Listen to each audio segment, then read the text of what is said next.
empatia, respeito, caridade, parceria, que é nessa proposta que a nossa Casa de Oração e Trabalho conta com toda a nossa participação.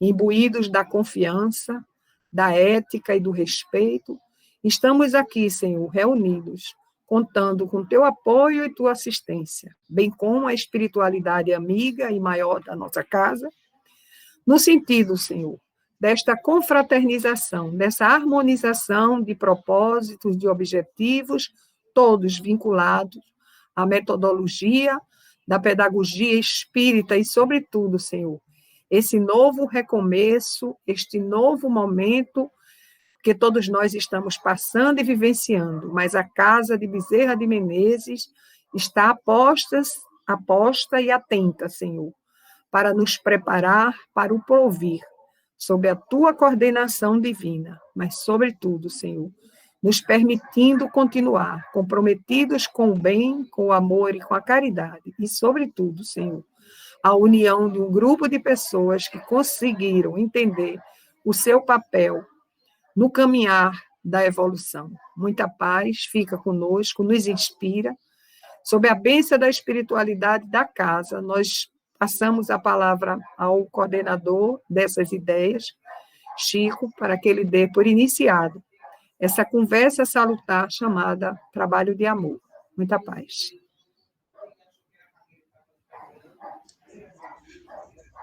Que beleza, você foi muito feliz. Eu costumo analisar muito a questão da prece, de quem a faz, e você sintetizou com muita profundidade o objetivo não só desse encontro, que a gente estava até conversando com o Luci Carla, porque proposta, como você colocou, pedagógica e espírita, ela não vai fugir jamais, nem deve fugir da participação de todos. Foi-se o tempo, analisando pedagogicamente e espiriticamente, porque é até uma pergunta que se faz sempre a quem defende a pedagogia espírita, que, na verdade, ela foi instituída pelo grande filósofo Herculano Pires, até que o Wilson Garcia, que é amigo nosso, do Bezerra, conheceu pessoalmente, foi ele que criou o termo pedagogia espírita, mas a prática pedagógica espírita já existia de muito tempo, não é? Principalmente com as ideias que os espíritos colocaram. Então, quando o Jacira na prece colocou com muita propriedade a questão desses trabalhos ser sobre a pedagogia espírita, ela nada mais é do que ouvir o outro, que não está nada fechado, tudo se discutir, tudo se rever, porque acabou o tempo. Tem 6 pessoas. Veja o que é pedagogia espírita. Veja o que é. Antes se preocupava muito com quantidade, a qualidade. É melhor a gente ter a quantidade de eventos, de live que se tem agora. A gente está com uma concorrência com quem? Espíritas, grandes oradores, mas a essência do trabalho não é essa, pessoal. A daquilo que a gente faz na instituição que nós estamos. A pedagogia está muito além disso. Então, a primeira coisa que ela faz é acabar com o particularismo, com as estrelas que se cria. Jamais eu, Francisco de Assis, posso ser a estrela central do Bezerra. Jamais. Isso não é salutar, seja quem for. Então, a pedagogia espírita, ela, com muita propriedade, já coloca cada um de nós no sentido de darmos o melhor de nós, primeiro em benefício de nós mesmos, do outro, daquele que está interagindo conosco e, principalmente, como eu digo sempre, o trabalho é o maior desafio. Né? Então, a gente vai ver hoje. A sequência, muito bem feita, a prece por Jacira. E aí eu gostaria, na sequência, eu sei que todos receberam, mas pode ser que alguém não esteja com a mensagem de hoje, mas eu gostaria que Luci Carla lesse a mensagem de hoje, que é o Jugo Leve, né? Ok. Prestar atenção e eu vou desligar, sempre vou desligar meu microfone quando eu não estiver falando. Tá certo, tá certo. Vamos lá. O capítulo 6, né? O Cristo Consolador. O jugo leve. Vinde a mim todos vós que estáis aflitos e que estáis sobrecarregados, e eu vos aliviarei. Tomai meu jugo sobre vós e aprendei de mim, que sou brando e humilde de coração, e encontrareis o repouso de vossas almas, porque meu jugo é suave e meu fardo é leve. Todos os sofrimentos, misérias, decepções, dores físicas, perdas de seres queridos, encontram sua consolação na fé no futuro, na confiança, na justiça de Deus, que o Cristo veio ensinar aos homens. Sobre aquele, ao contrário, que não espera nada depois desta vida, ou que duvida simplesmente, as aflições se abatem com todo o seu peso, e nenhuma esperança vem suavizar-lhe a amargura. Eis o que levou Jesus a dizer: vinde a mim, todos vós que estáis fatigados, e eu vos aliviarei. Entretanto, Jesus coloca uma condição: a sua assistência e a felicidade que promete aos aflitos. Essa condição está na lei que ensina. Seu jugo é a observação dessa lei. Mas esse jugo é leve e essa lei é suave, uma vez que impõe por dever o amor e a caridade.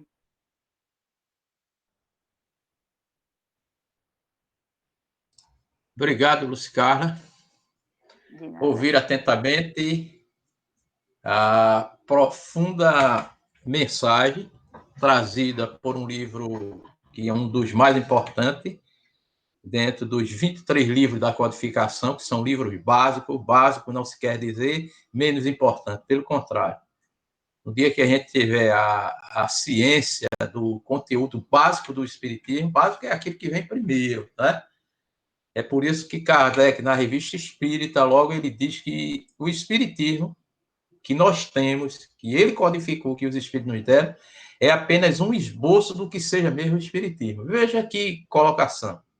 Se Kardec, com a visão dele, viu que todo o legado que os Espíritos deram a respeito do Espiritismo é apenas um esboço, aí ele diz, isso devido à profundidade da doutrina espírita. Imagine, né? Então, felizes daqueles, felizes de nós que lermos, que estudarmos e principalmente colocarmos em prática esses 23 livros que compõem a base doutrinária. Veja, aí vem muito mais outros, né? Leitura feita. E aí vem o mais importante, é aquele trabalho que Jacira enfocou na sua prece, pedagogicamente. O que é analisar pedagogicamente? É a colocação, a interpretação, o entendimento de cada um. Logo dizendo que não existe entendimento mais ou menos, não. Todo entendimento nesse processo de construção do pensamento é importante. Às vezes uma pergunta que a pessoa diz, talvez essa pergunta seja besta. Talvez seja ainda uma pergunta para você, mas é importante, porque às vezes o que é mais importante não é a pergunta. Aliás, não é a resposta, mas principalmente a pergunta, porque quem perguntou, seja em que nível for, é porque quer saber, não é? E se perguntou, é porque tem dúvida. E segundo Aristóteles, o homem, no seu processo de caminhar evolutivo, passa por 4 estágios diferentes: a ignorância, a dúvida, a opinião e a certeza. É por isso que quando Tomé duvidou, que muita gente critica até hoje, duvidou, não, ele já estava no segundo patamar evolutivo, né?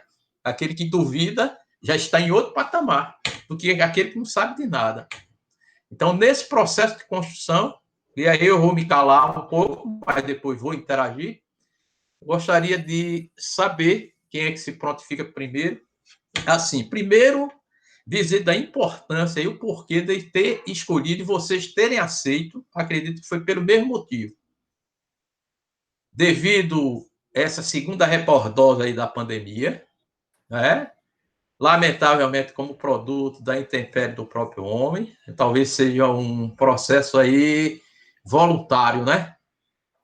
Provação voluntária. As pessoas sabiam e depois saem como se não houvesse nada, como se já tivesse tudo, aí vem a rebordosa, né? E às vezes até de forma pior. Mas quando nós também visualizamos isso, é que logo no segundo parágrafo que Lucicarla leu, eu vou apenas citar aqui, quando ele diz assim, todos os sofrimentos, misérias, decepções, dores físicas, perda de seres amados, principalmente esses itens. Nós já estamos com quase 200 mil mortos, né? No Brasil, só no Brasil. Enquanto, quantas não são as famílias que estão enlutadas, com profundo sofrimento, né? Eu tenho um colega, agora recentemente no Ministério Público, Procuradoria, trabalhei com ele, o pai dele desencarnou de Covid, agora recentemente, e a mãe, ao mesmo tempo, está entubada. Quer dizer, ele pode, os pais, né, que é um pacto muito grande, eu sei o carinho, assim, a atenção que ele tem aos dois, e eu conversava com ele, só vocês vendo, assim, o desespero, né, uma pessoa católica, mas assim, ela dizia, quanto agora a religião, veja isso é muito importante, porque pedagogicamente nunca os espíritos negaram o aspecto religioso do espiritismo. Nunca. Né? Nunca, em momento algum. E ele dizia para mim, quanto me faz falta assim uma religião em essência, porque às vezes eu até ia para a igreja, como a gente pode ir para o centro espírita, né? Mas agora, nesse momento, é que eu sinto a necessidade da religião, no sentido de espiritualidade, isso ele disse para mim. Então, veja como isso é profundo. Antes de passar a palavra, lembrar hoje, porque é um fato que ocorreu recentemente e que teve um desfecho, um sepultamento da senhora Dione, Nascimento, de 40 anos, né? A manicure, que foi sepultada hoje em Camaragibe, não sei se vocês viram a comoção, eu vi apenas no rádio, eu não gosto muito de me fixar nas cenas, né? Mas ouvi no rádio a repercussão, parente, a mãe desesperada, quer dizer, quanto sofrimento, não é verdade? Mas o mais importante são as palavras que estão contidas como orientação. E aí eu gostaria que cada um, espero que participem, diga o que entendeu, principalmente o que se coloca nesse segundo parágrafo. Aí fique bem à vontade para conversar. Eu vou até desligar, para não falar nada.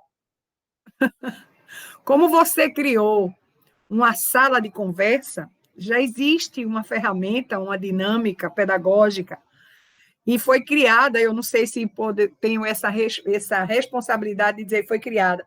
Nós detectamos a roda de conversa na USP, nos cursos de doutorado e pós-graduação. O que é uma roda de conversa? São pessoas que estão unidas por um mesmo objetivo. Ponto final. Qual é o objetivo específico das rodas de conversas criadas pelo Bezerrinha? Integrar, harmonizar e conduzir o seu coletivo, ou seja, pessoas, na busca do conhecimento, da importância e da necessidade desse novo momento. Quando a gente sabe do que está se tratando ou se está fazendo, fica mais fácil os planejamentos, as divisões de tarefas, enfim. Eu acreditava, como tenho certeza, que a proposta dessa roda de conversa é que cada um de nós sinta-se pedagogicamente convidados para somar. A nossa proposta, enquanto instituição espírita, é justamente concatenar todos os dentes, né, da grande roda. Se faltar um dente, o trabalho não vai sair bem feito ou vai sofrer falhas. Então, para que isso não aconteça, eu acredito que as rodas de conversa foram criadas para isso, para nos oportunizar a nos colocarmos diante do tema proposto, ou seja, no segundo trecho, ou na segunda estrofe, chama-se a atenção para as grandes perdas. Todos nós somos conhecedores de que estamos vivenciando a transição planetária. Quem leu o livro, quem pesquisou, quem procura realmente se antecipar aos fatos, sabe que nós estamos tendo uma arrumação planetária que vai nos mudar o nível vibratório. Então, para ir para a regeneração, você tem que estar, pelo menos, consciente dos erros e dos acertos e de suas escolhas. Eu sou muito repetitiva, porque eu uso isso comigo. Quem planta o bem, colhe o bem. Quem busca o conhecimento vai enriquecer, né, a sua bagagem para saber o que é que eu estou fazendo aqui, como eu posso fazer, como eu posso colaborar. Aí, na primeira roda de conversa, na primeira sala, vem uma prece nesse nível, que nada mais é do que uma convocação à consciência crítica de cada um. O que é que eu estou fazendo, o que é que eu posso fazer, como eu posso ajudar. Para isso, nós precisamos ter um único objetivo, que a coisa flua de forma que o todo, o colegiado, são as pessoas, estejam comungando da mesma proposta. E dentre as propostas vem a reforma íntima. Eu só posso fazer o bem se eu for consciente do bem que o bem me faz. Então, se eu seguir, eu escolhi o caminho da doutrina espírita, subentende-se que eu quero crescer, que eu quero evoluir, que eu quero aprender, que eu quero ser melhor. Mas, para que eu seja tudo isso, eu preciso ter uma base, que é isso que é a grande proposta, é a leitura, a pesquisa, os ensinamentos e esses encontros tão simples e tão profundos, já onde você se expõe para aquele grande grupo, porque sabe que o objetivo é o melhor. O objetivo é a moral do Cristo, o objetivo é a moral da casa, o objetivo são os valores éticos que envolve toda a proposta do Cristo. Na hora em que, abrindo um parêntese, Chico me convida para dar a palestra do Natal, eu simplesmente, numa atitude extremamente espontânea, mas acho que fui induzida, disse Noite Feliz. Para mim, era uma música que se cantava no Natal. Quando eu parti para a pesquisa, que eu parti para o entendimento da mensagem, eu me achei tão aquém daquele tema, que naquela hora fluiu. Não vou dizer de maneira irresponsável, porque eu sou muito dura comigo, eu sou muito perfeccionista. Se eu me cobro, imagine se eu não tenho cuidado, vou cobrar outras pessoas. Aí eu ri comigo mesmo, chorei muito durante a pesquisa, porque à medida que eu fui me aprofundando, eu só perguntava assim, a mensagem é para mim ou é para quem vai me ouvir? Porque eu só sou um instrumento, eu não sou nada mais do que isso. E adoro me sentir útil, adoro me sentir útil. Às vezes eu chego a incomodar. Em algumas situações eu preciso pisar no freio para não atropelar com essa história de gostar de fazer, gostar de ajudar, gostar de resolver. Eu gosto, mas talvez o outro não goste. Mas se eu me preocupar só com isso, como é que eu vou crescer? Como é que eu vou fazer a proposta de Jesus? Perda das pessoas queridas, como é que está a conduta social? Aí a gente vê o quê? Uma sociedade sem freio, a pandemia veio para arrumar mesmo, para dar um freio, né? Umas pessoas, de forma geral, que não se amam. Quando você se ama, você ama o outro. Quando você se respeita, você respeita o outro. O que é que a gente viu a partir do dia 7 de setembro? Numa linguagem estritamente sociológica, abriu-se os portões, para não dizer as porteiras. E quem estava preso, saiu. Saiu apenas para dar vazão ao quê? Aos seus valores sentimentais, ou seja, a livre expansão de todas as emoções. Foi o que a gente visualizou e é o que a gente tem que vivendo. Aí eu estou preocupada com meu avô, com meu irmão, com meu sobrinho? Não. Eu quero ir para aquilo que eu vinha sem freio, o mundo das ilusões, o lazer, o divertimento, sem nenhuma proposta, sem nenhum cabimento. Aí quem me ouve falar assim, vai assim, essa mulher é muito radical. Não, eu não sou radical, não, eu sou realista. Agora eu mostro a realidade e mostro o engodo. O que é o engodo? Você está, em certa idade, se enganando, porque não é possível que, enquanto razão, você não veja e não perceba que nós estamos numa situação de risco, perdas e danos assustadores. Nunca houve tanta separação, que eu sou mediadora judicial, tanto desacerto. E a pandemia veio o quê? Tentar arrumar a casa. No primeiro momento, todo mundo se submeteu. Quando abriu os portões, pronto, saltou a boiada. Resultado, quem não aprende na dor, no amor, aprende na dor. Agora você vai ter que aprender. E sem condições psicológicas e econômicas para enfrentar essa barra. Porque agora vem a recessão. Aí agora vem o perigo mesmo. O desequilíbrio econômico e social da sociedade mundial. E os homens que estão no poder lutando em favor dos seus interesses. Aí, de repente, o núcleo espírita Bezerra de Menezes, de São Martim, tão simples, tão lindo, uma olaria, porque trabalha pessoas, trabalha caráter, um foco de luz na escuridão, se abre a uma proposta gigantesca e simples como Cristo foi, como Cristo é. É uma linguagem que todo mundo entende, todo mundo sabe, há uma transparência plena e total e único objetivo: evoluir, crescer, entender, interpretar.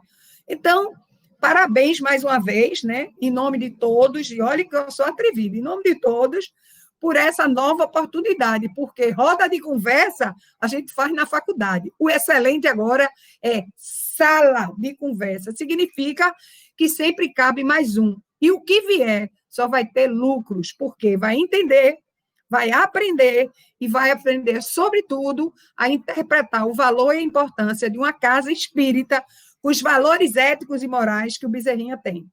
Não é toda casa que vai conseguir fazer isso, não, tá? Eu não tenho modéstia nenhuma. Ou eu sou contra ou eu sou a favor. Aí, quando eu sou a favor, meu filho, saia da frente. Então, bem-vindo a todos os que se dispuseram, saíram da sua zona de conforto para vivenciar esse primeiro momento, com uma prece nesse nível. Gente, isso é um chamamento, ou uma chamada à consciência lógica cristã, tá? Que nos faz permitir, se eu cresço, tudo em meu redor vai crescer também. Então, em nome de Deus, em nome de Jesus, obrigado por mais esse espaço que vocês me abrem. Obrigado. Gente, pronto, maravilha. falei. Falou e falou bem. Sintetizando o que ela disse, é como nos diz Emmanuel, o homem é herdeiro de si mesmo, doador de si próprio. Então, se a gente passa por isso, né? Então, é nesse sentido que ela colocou com muita profundidade. Estou sintetizando com Emmanuel, porque quando Emmanuel fala, né? Embora questione até Emmanuel, é normal. Né? Parabéns e obrigado mais uma vez, mas fica à vontade para ir participando. Luz Carla, e aí? Depois, se der tempo, eu tenho umas coisas aqui para colocar, se der tempo, porque eu prefiro que vocês falem. Ok, então vamos lá. Eu gostei, estou amando, né, esse primeiro momento. Vocês aí me ensinando cada vez mais, como sempre. Mas esse texto, eu fiz uma reflexão, assim, bem detida, né? E queria compartilhar com vocês também, né? Então, eu vejo que o texto é bem claro, né? Quando fala da solução para aliviar nosso sofrimento, nossa angústia, né? Todas as nossas adversidades. Então, o texto é claro quando diz, quando Jesus diz, né? Vinde a mim todos que estão aflitos, fatigados, né? Porque eu vos aliviarei. Quer dizer, ele mostrou o caminho, né? Não tem outro caminho. Na minha concepção, é a chave que ele nos mostra, né? Mesmo que a gente se iluda com outros caminhos, os caminhos que o mundo nos oferece, né? Todos os caminhos que são contrários à lei de Deus, eles não aliviam ninguém, né? É pura ilusão. Só essa conexão com Jesus, né? Para alcançar essa paz que Deus nos traz, né? Para o nosso coração, é que vai nos aliviar. Ele nos dá a chave, certo? Mas por que, assim, a maioria de nós, né? Todos nós, ou a maioria de nós, a gente não reconhece isso. A gente sabe, né? Mas porque não há aquele reconhecimento na maioria de nós? Porque eu acredito que, na prática, as pessoas não vivenciaram apesar de todos terem acesso, né, a essa palavra, a esse entendimento, mas não vivenciaram na prática, né? Aí eu fiquei pensando, digo, então, se ainda existem pessoas nessa condição, qual é o nosso dever, né? É falar para essas pessoas, dar para essas pessoas, mostrar para essas pessoas o caminho, né? Se por meio de palavras, se por meio de ações, né? Mas a gente dá o nosso exemplo dessa realidade para as pessoas, né? E veja que interessante, né? Porque além de Jesus nos dar esse caminho, ele já está dizendo, já está sendo claro, né? Vinde a mim, né? Ele, além disso, ele ainda dá, além de arrumar a solução, ainda diz que é fácil, porque ele diz que o jugo dele é suave, né? E o fardo é leve. Quer dizer, na minha concepção, isso é um presente, né? É um verdadeiro presente. Por quê? Porque é fácil, porque a lei de Deus, né, é uma lei de caridade e de amor, né? Se ele já arrumou a solução, quer dizer, que indo até ele, a gente alivia nosso sofrimento, e ainda diz que o jugo é suave e o fardo é leve, então tá tranquilo, né? Mas por que a gente complica tanto? Por que a gente é Pelas tão complicado? escolhas, pelas escolhas. E assim, é impressionante, né? Porque uma coisa tão simples, né? E a gente não reconhece de pronto, né? Então, assim, e por que a palavra de Deus ela é tão aliviadora, né? Por que se diz que ela é tão aliviadora, né? Esse caminho de Deus, né? Porque justamente, como o próprio texto diz, ele é fundamentado na fé no futuro, né? Aí eu pensei, tá certo que a gente sabe, né, que a relação aqui é de um futuro, né, de outras existências, da vida após a morte oriental, que há um prosseguimento, né? Mas se a gente for se deter também na questão do futuro do tempo, dessa relatividade do tempo, o agora, né, o futuro pode ser um futuro próximo ou um futuro distante. Pode ser o amanhã aqui nessa vida mesmo, porque se a gente for ficar, né, tomando atitudes, achando que só vai ter alívio, né, em outra existência, né, de repente, até porque tem religiões que não são, né, assim, não são adeptas desse conceito mesmo de uma vida posterior, como a gente tem entendimento. Mas esse futuro pode ser agora ou próximo, né, vamos dizer, um futuro próximo. Ou pode ser um futuro distante, em outra existência, realmente. Ou pode ser agora, ou pode ser na espiritualidade, antes de a gente alcançar uma outra existência, né? Então, há essa relatividade de tempo, né? Então, assim, aí eu penso, né? Poxa, se a gente está considerando isso, essa relação do tempo, se a gente está em sofrimento hoje, quer dizer que ontem, né, no passado, a gente não estava firmado, a nossa confiança em Deus, a nossa fé em Deus, né? E essa fé na promessa de Deus, futuro, essa fé no futuro, ela estava comprometida. Por isso que hoje a gente está em sofrimento. Então foi uma preparação anterior, né, nossa? E no futuro a mesma coisa. Se hoje a gente não tiver fé no futuro, se a gente não tiver fé em Deus, confiança na promessa de Deus, naturalmente, quando E chegar. não se esforçar por mudar, viu?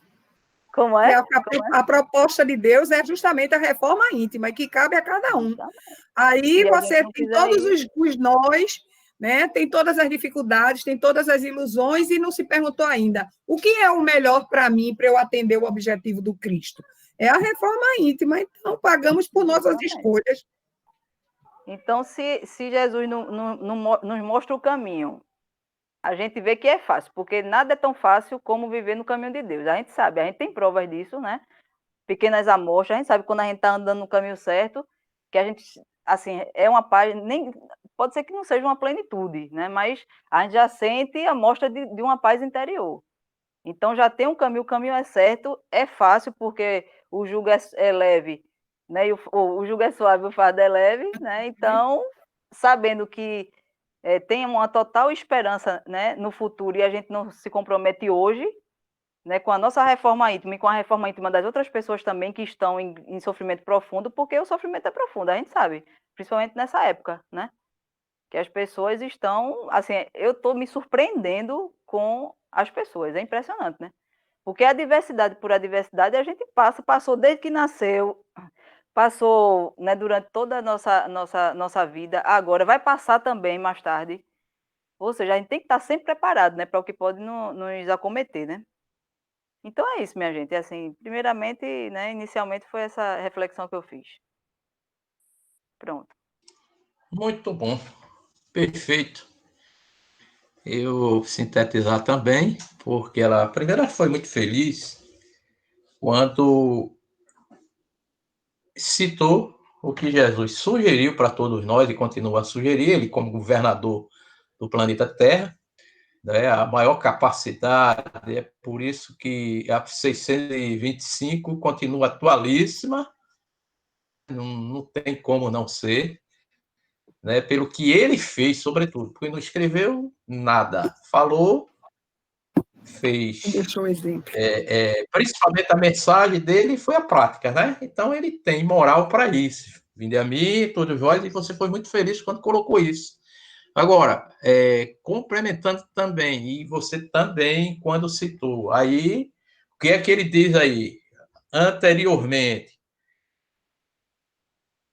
que o Cristo veio ensinar. Quando ele coloca, né, que todas as... Aqui, ó. Encontram, quer dizer, tudo isso que se passa e muito mais, encontram-se consolação na fé no futuro, na confiança na justiça de Deus que o Cristo veio ensinar aos homens. Veja, confiança na justiça divina. Ele veio, demonstrou, não é? Isso aí doou até a sua própria vida física. É por isso que quando aquele centurião quis morrer no seu lugar, e ele disse a ele que agradecia, inclusive foi um dos momentos que Jesus chorou, veja, isso é uma forma de gratidão, mas que ele teria que selar, mesmo com sangue, mesmo com a vida física, a sua própria missão. E agradeceu aquele centurião, que compreendeu a grandiosidade, né? Porque quando ele diz assim, o que vale a vida de um mísero soldado, e ele era um centurião, era um oficial, mas era um soldado. A tua, que eu sei que é importante para os aflitos, para os oprimidos, para os leprosos, porque eu nunca vi isso em toda Israel. Veja, em toda Roma. Quer dizer, ele ficou surpreendido. Mas isso por quê? Porque ele foi pedido a Pilatos para que verificasse se Jesus tinha intenções políticas. E quem foi que Pilatos colocou? Ele foi camuflado, inclusive porque ele namorava, ele era noivo, aliás, de uma Abigail, é um nome muito comum, não era Abigail do livro Paulo Estevam, mas a sua noiva se chamava Abigail e era cristã. Facilitou. Por quê? Porque ele foi com ela, logicamente camuflado, e ficou impressionado com os feitos de Jesus. E cargas d'água, no final, quando ele foi julgado, condenado, né, a ser crucificado, quem é que é designado para se colocar como o seu, guardar o corpo de Jesus na cela? Justamente o centurião, tá? Quirino Cornélio, estava me fugindo. E aí ele veio com essa proposta, porque tinha quase aqui a mesma estatura dele, ou seja, ele se ofereceu para morrer no lugar de Jesus. Veja, enquanto muitos discípulos o que fugiram. Então você foi muito feliz quando você citou duas coisas aí. Veja, se Jesus diz que a gente tem que ter confiança na justiça de Deus para usufruir essa consolação, mas ele atrela o quê? Aí Kardec colocou aí, a fé no futuro. Aí você foi muito felicíssima quando você diz que muitas religiões que não adotam a compreensão que a doutrina espírita nos dá do que na sequência da vida. Fé no futuro. Aí você diz, que futuro seria esse? Bom, o futuro que não está atrelado à temporalidade, ao tempo. O tempo aí o que é? Porque quando uma criança nasce, a vida não começa no berço, nem vai terminar no túmulo, né? Frequência é o quê? Anterior. Esse futuro que você foi muito perfeita quando disse que pode ser agora, pode ser antes, pode ser depois, não é? E é aquilo que eu vou pedir permissão para mostrar, ó, esse livro aqui, Pires, Agonia das Religiões, onde ele defende o aspecto religioso do espiritismo, por incrível que pareça, que tem até os adeptos de Herculano que diz que o espiritismo não é religião. Nunca Herculano disse isso. E veja como é que ele coloca essa fé. Veja, ele diz que o homem se emancipa e toma consciência da sua natureza cósmica. Veja que colocação, para a gente entender essa questão de fé no futuro. Ele diz, o homem se emancipa e toma consciência da sua natureza cósmica. Ponto. Diante dele está o futuro sem limite, a imortalidade dinâmica e demonstrável, que se opõe ao conceito limitado da imortalidade estática e hipotética. Sua herança, ou seja, a herança do homem, não é o pecado nem a morte, mas a vida em nova dimensão. Foi por isso que Jesus disse que eu vim para que tenha vida, mas vida em abundância. Veja, aí, quando, mesmo no meio espírita, a gente percebe quando não há uma compreensão pedagógica dessa proposta de Jesus, a gente se torna a imortalidade que nós não só acreditamos, mas defendemos como uma imortalidade estática, o que é algo estático, parado e hipotético. Em contraposição ao que ele diz, a proposta pedagógica espírita é a imortalidade dinâmica e demonstrável. Por que dinâmica? Porque na demonstração dessa imortalidade, quem diz para a gente, olha, eu continuo vivendo, viu? Eu estou sofrendo, eu sou feliz, eu sou mais ou menos. Aí, o que é que ele coloca, não sei se vocês perceberam, que ele coloca com muita propriedade, é que o conceito de imortalidade, ele, que é que nós somos produto do que fizemos e seremos produto do que fizermos. Vejam os dois verbos. Deu para entender? Isso se chama imortalidade dinâmica, porque, por incrível que pareça, tem muito espírita que não se vê imbuído na sociedade, acha que não tem que fazer nada, esperando uma fé hipotética, futuro, na espiritualidade, quando deixa de viver aqui. Aí a gente passa a ser hipócrita, né? Passa a não ser transparente. A gente, com isso, o que é que a gente vai fazer? A gente vai aceitar até as nossas limitações, né, não, Jacira? Vamos aceitar quem é que não tem limitação, minha gente. Tá entendendo? Não vamos criar o homem de aço, a mulher de aço, não, que é apenas aparência. Veja que profundidade, é por isso que se consideram um dos filósofos mais profundos, o Herculano Pires. Mas veja a questão de interpretação, mesmo que muitos que defendem Herculano Pires dizem que ele não defende a questão da religião do espiritismo. Só que ele é perfeito nesse livro quando ele diz assim, parodiando a teoria aristotélica que o homem é um animal político, aí ele diz, poder-se-á dizer com muita propriedade que o homem é um animal religioso. Daí porque ele conclui, nunca existiu na história da humanidade um povo ateu. Aí, né? E a sua fala quando me suscitou, né? Isso. E quando você fala, e quando Herculano cita Aristóteles, filosoficamente, quando ele afirma o homem é um ser político, ele afirma quando ele entendeu que o homem se autodescobriu.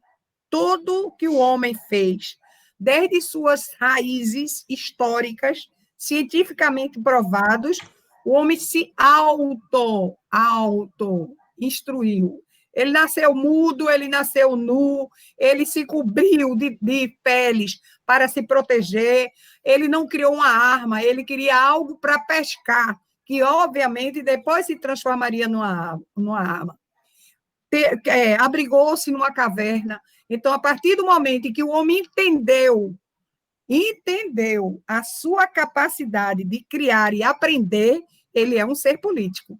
Aí alguém me perguntou na sala de aula, quer dizer que a gente não tem político? Eu disse, materialmente falando, não. Nós temos politicagem e politiqueiros. Agora, o político, o animal político que Aristóteles fala, ele é justo, ele é humanista e ele entende perfeitamente que tudo depende de suas escolhas. Onde é que a gente encontra isso? No Evangelho. Quando o Evangelho diz o quê?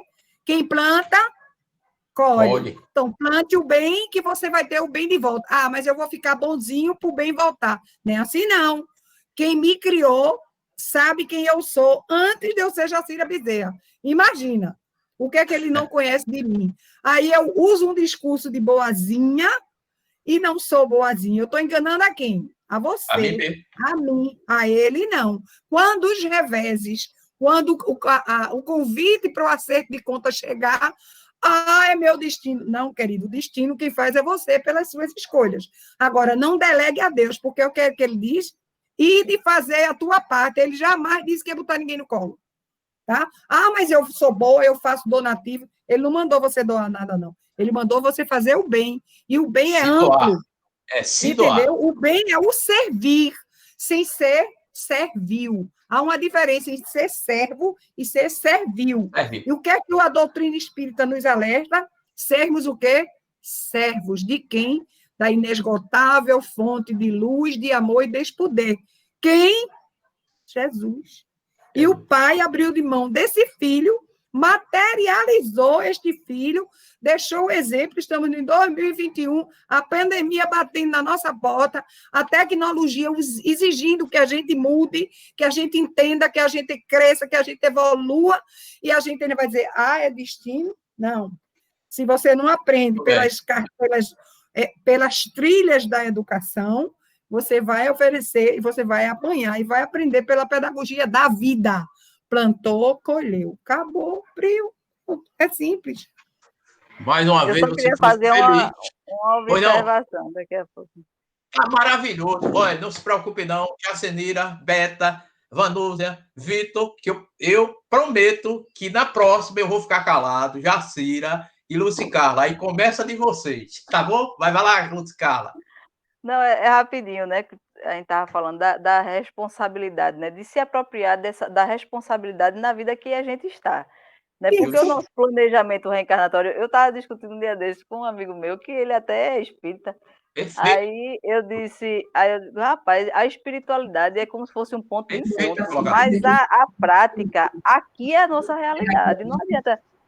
A gente tem que interpretar, né, que quando a gente faz o planejamento reencarnatório, quando a gente sai dessa existência, pode até estar inacabado, ficar inacabado, né, para uma próxima, mas vai haver uma continuidade e a gente volta novamente. Ou seja, a espiritualidade vamos dizer, uma sala de espera. A gente está ali estudando, né, se aperfeiçoando para voltar, porque, no fundo, o sentimento que, na minha concepção, né, na ignorância, na minha concepção, as pessoas que estão, né, os espíritos que estão na espiritualidade, eles só estão esperando o momento para voltar, porque é aqui que eles vão.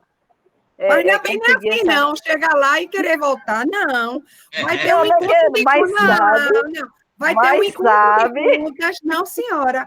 Você reencarnou como Lúcia Carla agora para resgatar seu passado. Se você fizer um encontro de contas, ajustou todinho, então haverá ou não uma avaliação dos seus débitos, do que você melhorou, do que você fez.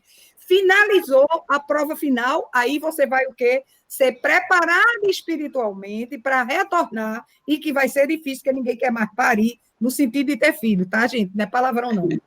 Ninguém mais quer fazer filho, então você vai suplicar, vai ser evoluída espiritualmente, pedindo a oportunidade para reencarnar, para o quê? Ajustar as suas pendências. Sempre, é um eterno ajuste. Isso. Agora, o que nós que nos dizemos espíritas, é que nos compete a maior responsabilidade, porque o que a doutrina nos diz? Nós temos a informação. Se a gente errar, eu não sabia. Você estava metida na religião, porque você agora vem com a boazinha. Eu não sabia. Agora fiz a minha escolha errada. Acabou. Então, pague por ela. Você não entra no ônibus sem pagar a passagem, mesmo o motorista cobrando a passagem. Então, o que é? Diga. Jaceira. Oi. Pronto. Essa discussão salutar, veja como foi maravilhoso. Ela enseja a gente... Mas discutir com Lúcia Carla é uma lady. Eu sou um trombadinha. Não, veja bem, eu tenho certeza que vocês colocaram, tanto ela como você colocou o subsídio, que seja uma discussão futura, quem sabe um tema mesmo, a gente discutir assim sobre a reencarnação vista sob a luz da pedagogia espírita, porque há um desvirtuamento de entendimento no movimento espírita. Não é? Certo? Isso. Agora, tem outra coisa. Por exemplo, a mensagem de hoje. Se você relê a mensagem de hoje e trouxer essa mensagem para a realidade, você tem condição de avaliar o chamamento. O que é que ele está querendo dizer com isso? O que é que eu estou fazendo para eu interpretar esta frase? Vai ter muito sofrimento. Vai morrer mais gente. Já esgotamos as UTI, viu, dona Beta? Se cuide. Já está tudo, já vai se aumentar outros hospitais de campanha, porque na hora de eu ficar em casa, sustentando o meu lado ilusionista, né? Porque o homem vive na ilusão. Ele enche a cara de cachaça para ficar bêbado. Quem se prejudica? Quem ganha o dinheiro? Quem vendeu a bebida, mas quem se prejudica? O homem, para não dizer outra coisa, né? Porque se eu estivesse na sala de aula, eu dizia. Então, abrir as porteiras, a sociedade não estava educada, estava sem freio, e agora não vai. Então, você vai matar seu pai, sua mãe, sua avó, Por favor, respeite que aqui em casa tem 3. Eu, Temíria e Vitor. Minha gente, eu vou ter que encerrar. Acabou, foi. Ah, Foi. tá tão bom. Agora eu vou fazer um chamamento. Na próxima, todos estejam, inclusive antes, né, Luci Carla? Porque eu sei que hoje foi um dia típico, muita festa, com todas as honras à nossa presidenta. Aqui a gente fez a festa dela. Eu sei, foi feito lá, hoje foi festa para ela. Eu estive com só vale ela. Foi... que planta. Então veja mesmo. A nossa proposta é na próxima quarta-feira que a gente segue com esse capítulo. Veja, porque é muita coisa, muitos participantes com colocações profundas. Já ficou um tema para a gente discutir pedagogicamente, que é a reencarnação. Adorei a colocação de Luz Carla e a sua. Tá? Então, eu vou pedir a Beta para que ela faça a prece final, agradecer a Vanúzia, a Vitor de Jesus, que está também trabalhando, gravando aí junto com a TIC, né? Tocar e veja como vai ser importante, porque isso vai ficar no YouTube, tá certo? Como você disse, a gente está trabalhando, vai ser gravado, colocado lá a nossa fala. Então, que vocês analisem mais uma vez. Vou dizer, vai começar por você, viu, Beta? Vai começar por você. Diga lá, Lúcia Carla, para a gente encerrar. Eu iria sugerir, já que Ana, e Vitor não se, né, e falaram também, mas se eles assim abrir nem que seja um pouquinho para eles, se eles quiserem, né, falar um pouquinho do tema bem rápido, a gente se estenderia só uns 10 minutinhos, porque aí a gente já fecha, né, o entendimento, porque se tiver alguma coisa muito importante que ele... que você não entendeu, querido? Me pergunte. Não sei se você está preparado para ouvir. Não, mas assim, só para dar essa oportunidade para eles, se eles quiserem. Eu entendi. Eu não vou dar 10, não, mas vou dar 5. Então fica 1 minuto para cada, né? E o resto para a prece. Por quê? Para a gente acostumar o horário, né? O horário da chegada, Mas adorei a sua sugestão, Luci Carla. A gente prefere ficar para a próxima. Vou tirar. Alô? Já tirei. Oi. Tá ouvindo? Vai, fala. Vamos, Jace. Vamos. Posso falar?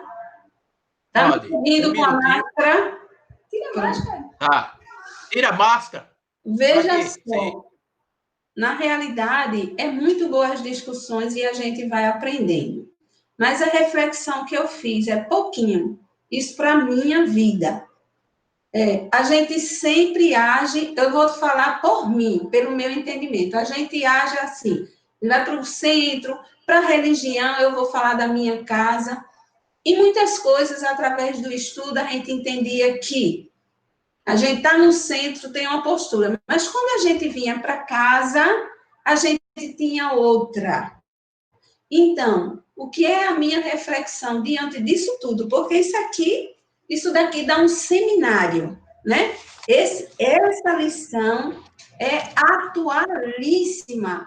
A gente está vivendo a prática, porque a pandemia ela está chamando a gente à prática de tudo que a gente tem estudado, né?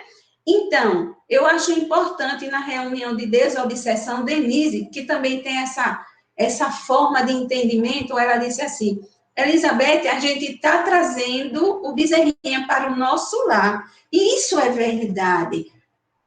Porque tudo isso aconteceu fechando as casas, coisas que nunca aconteceram. É justamente para que vamos avaliar agora se o que a gente aprendeu lá, a gente vai vivenciar com a nossa célula máter, que é a sociedade, que começa pelo nosso lar.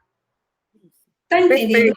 Estou trazendo todo esse legado para minha casa e a cada dia eu estou observando. Não adianta eu ser boa, mansa, falando, Ana, tu é uma maravilha, é um anjo, mas na minha casa eu ser a tirana doméstica, então eu não estou entendendo nada. Não é a proposta pedagógica. A proposta pedagógica é a gente aceitar o outro do jeito que ele é. Não exige nem pouco. Não. E eu eu tenho certeza que essas reflexões trazendo para minha casa, eu tenho conseguido alguma coisa. E isso é muito importante. Eu estou valorizando mais a doutrina hoje do que quando eu estava ali no púlpito ou lá na tribuna falando. Então, Muito essa bem. é a minha reflexão. Muito bem, ótimo, excelente. E veja quando Jacira colocou com muita propriedade, falando de Aristóteles, o que ele entendia nessa proposta do homem, né, político, é o que a pedagogia espírita, a proposta pedagógica espírita, coloca como moral autônoma. Nada mais é do que isso. Não é uma moral imposta, que até hoje foi, inclusive pelo movimento espírita e pelas instituições. É por isso que a gente está trabalhando no Bezerra para também não ser, não continuar. Não era, e se era, a gente acabar com isso, entendeu? Veja, lamento muito, não é? Lamento por conta do tempo. Vitor, quer dizer alguma coisa? Vitor? Para valorizar a proposta de Lúcia? Ele está gravando. Ah, tá trabalhando, eu não disse, tá trabalhando. E Jacenira, quer alguma coisa? Vandúzia? Pronto, então eu só tenho que agradecer. Foi por demais, assim, importante. Eu tenho certeza que vai ficar um conteúdo reflexivo de muita profundidade para quem for acessar esse trabalho simples, como dizia Jacira, mas de muita profundidade e alcance. Então, eu tenho que agradecer a qualificação das colocações que vocês fizeram, deram inclusive seja outras, mas aí a gente vai aprimorar cada vez mais, porque se a TIC, a gente está dando recurso a TIC, tá? É para fazer no futuro não apenas palestras, mas essas interações, inclusive nas quartas-feiras, e principalmente com integrante do Bezerra de Menezes. Acabemos com essa história que não tem condições. A gente sabe que tem, que quando começa a falar, por quê? Porque, graças a Deus, no Bezerra, a gente sempre trabalhou dessa forma. Não é, A gente pode convidar alguém para participar dessa sala de conversa? Pode. É isso. Eu queria fazer como protótipo, discutir, porque tudo é discutido, mas para mim tudo bem. E no início, quando a gente propôs ser só os integrantes do Bezerra, para que a gente ficasse bem à vontade, agora, depois, veja, a gente vai, evidentemente, porque tem muita gente que gostaria de estar aqui conosco. E que a gente também lamenta os que não puderam estar. Agora, sem preocupação com quantidade. Tá? Sem preocupação com isso. Então, eu gostaria de agradecer e pedir a Ana Elizabeth, aniversariante, que Deus a ampare seus novos propósitos, que eu conheço bem, né? Porque além de minha irmã carnal, é espiritual, e que ela faça prece e encerre o nosso encontro. Obrigado, Luz Carla, Vitor, trabalhando aí, Jacira, Jacenira, enfim. Obrigada. Tá. Nesses instantes, só nos resta agradecer por esta sala de conversa, que cada uma de minhas irmãs se fez, como também o nosso irmão Chico, nessa proposta nova, onde nos deixa muito mais à vontade de falar da doutrina, do nosso entendimento, e o que é mais importante, de sabermos que há uma compreensão mediante a tudo isso. Que neste momento, querido pastor de nossas almas, na qual foi tão falado nessa lição do Evangelho segundo o Espiritismo, julgo leve, que possas continuar como sempre acredita em nós, continuar nos assistenciando para que nos aprofundemos com este conhecimento e possamos, acima de tudo, analisar as leis divinas e a proposta maior que tu nos trouxe para que esse jugo seja leve. Abençoa a todos nós, ao nosso querido Vitor, a Vanúzia, a Jacira, a Jacenira, a Lucicarla, o meu irmão Chico, por esse encontro fraterno, com muita alegria e satisfação, para mim, nesta comemoração com o Evangelho, que é a festa espiritual que todos nós precisamos. Muita paz e agradeço a todos vocês. Muita paz a todos. Boa noite a todos e todas que vão nos ver e nos ouvir. Obrigado mesmo por tudo. Valeu. Boa noite, minha gente. Valeu, Tchau, gente. madame. Tchau, tudo de bom. Até a quarta-feira, estamos aí. Ok. Tchau. Em algum lugar que não aparece. Eu fiquei aqui e quando eu